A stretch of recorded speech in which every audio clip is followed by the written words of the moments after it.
Hi, my name is Ayusha Zwani binti Latanram. My metric number is H2280621. The introduction of accounting involves establishing a systematic processes to record and track financial transactions. It includes the development of accounting principles, standards, and practices to ensure consistency and accuracy in financial reporting. The introduction of accounting also encompasses the creation of financial statements such as the balance sheet, income statement, and cash flow statement, which provide an overview of a company's financial position and performance. Overall, the introduction of accounting sets the foundation for effectively managing and communicating financial information in a structured and meaningful manner. Hi, Assalamualaikum. My name is Anuswati Najwa Muhammad Nasir and my metric number is H2280028. And today I want to present for my group account assignments. And I will start with explanation for my part, which is the journal accounts. Firstly, for the journal accounts, I will start with explanation in the date 1 October 2020, which is the account cash on the debit side and worth as much as RM18,000, and for the account capital in the credit side also 18,000. And on the 3 October 2020, account purchase on the debit side is RM20,000, and for the account payable on the credit side is RM20,000.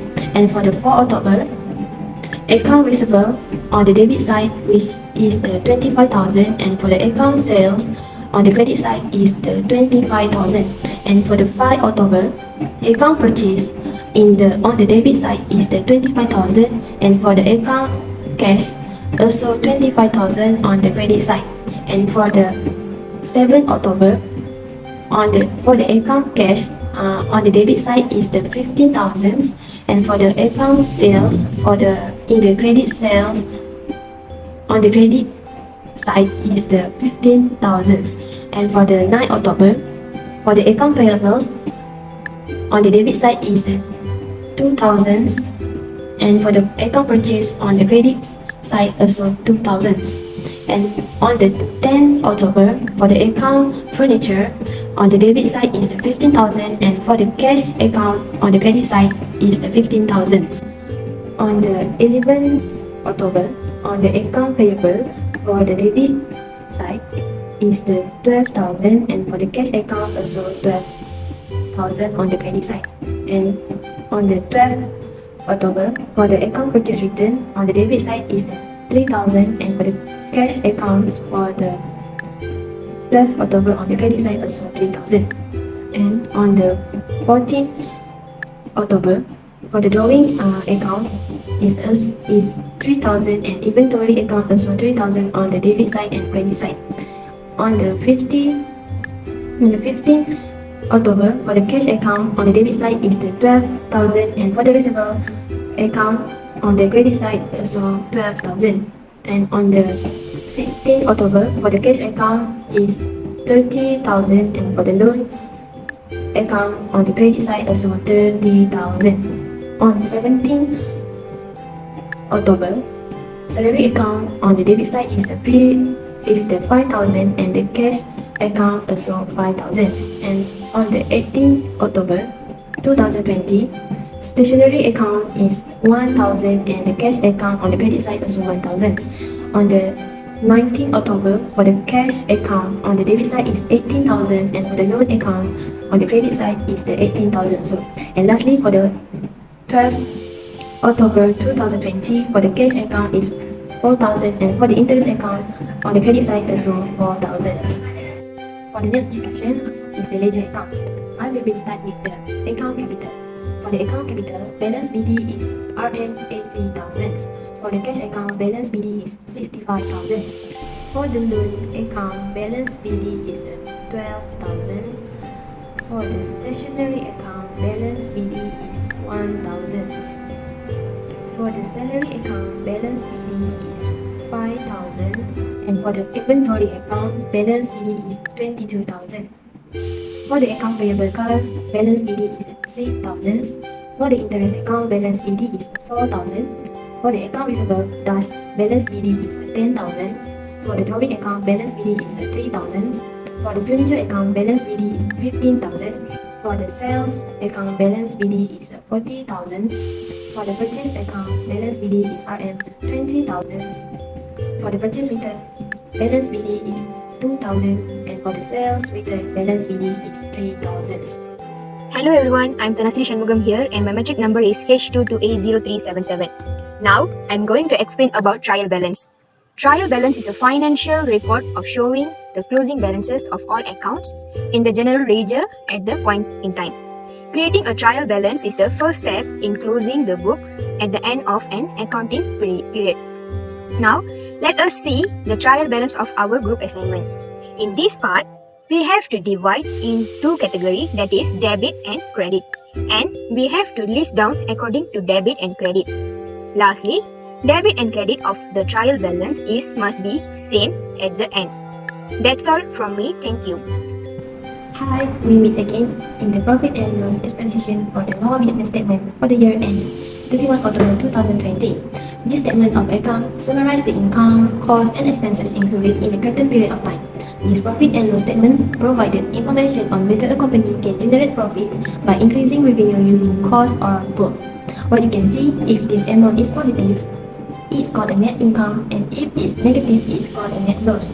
So, in conclusion, for the normal business statement for the year end 31 October 2020 is the positive, which is a RM 17,000, and it comes with a net income.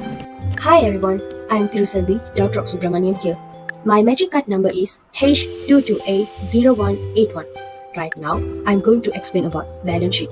Balance sheet refers that a statement of the assets, liabilities, and capital of a business or other organization at a particular point in time, detailing the balance of income and expenditure over the preceding period. Now, let us take a look at the balance sheet, which done for our group assignment. Balance sheet contains non-current asset, current assets, liabilities and capital, non-current liabilities and current liabilities. From this, a balance sheet should always balance. Balance sheet, which is done by our group also, have been balanced in account payable and account receivable. The name balance sheet is based on the fact that assets will equal liabilities and shareholders equity every time. That's all from me. Thank you. Hi, my name is Nur Aina binti Kamarudin and my metric number is H22A0903. I want to present about the usefulness of the profit and loss.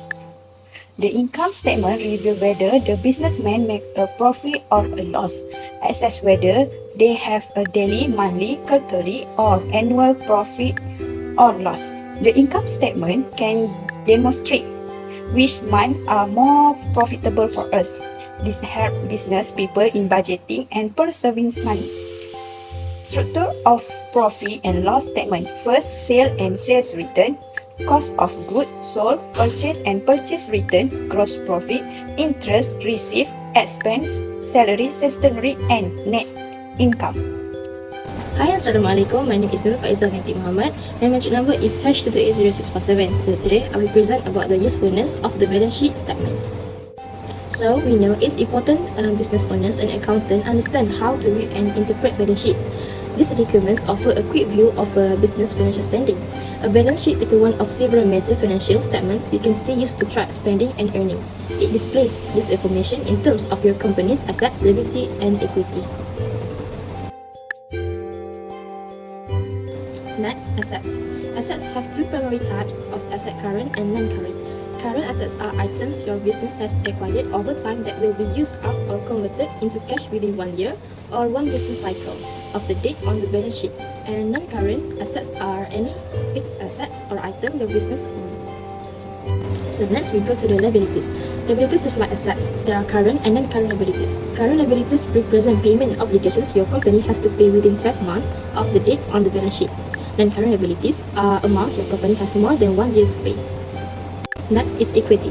Equity, it is another asset source, is equity. If you are the sole proprietor of your business, this is referred to as owner's equity. If your business is a corporation, equity is called stakeholders' equity. When all liabilities are subtracted from your company's assets, the result is equity.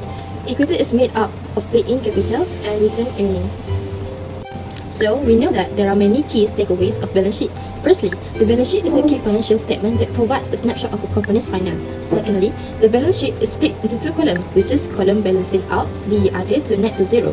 Thirdly, the left side records a firm's items assets category as a long-term versus short-term. Next, the right side contains firm liabilities and stakeholder equity, also separate as a long-term versus short-term. And lastly, equity is reminder value where liabilities are subtracted from assets. Thank you. Okay, the last one is conclusion. In conclusion, accounting information is summarized in the financial statement, which provides an overview of financial activities over a business period. Okay, such as cash flow, income and expenses through the year, and it gives as well as information about the financial position. Next, the owner points of view. Okay, the owner has to find and appoint someone who has qualification, knowledge and skill in the accounting system. For example, if they have knowledge and skill in the accounting system, they can ensure the management runs smoothly. Next is accounting concept. Why is it important? Because it can provide quantitative information to the overall picture of a business performance. Okay, next is accounting is also a service activity. It is because it will keep our accounting record up to date and private, and it can ensure our business management or business environment more complex and dynamic. Other than that, accounting is also the main function of any type of business. It usually done by an accountant or a bookkeeper from a small company to a larger company. Okay, from the above, we can conclude that accounting is not only helps business run smoothly, but it also help in future growth.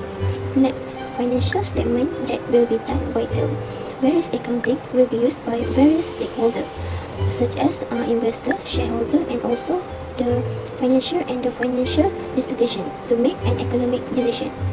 That's all for me. Thank you.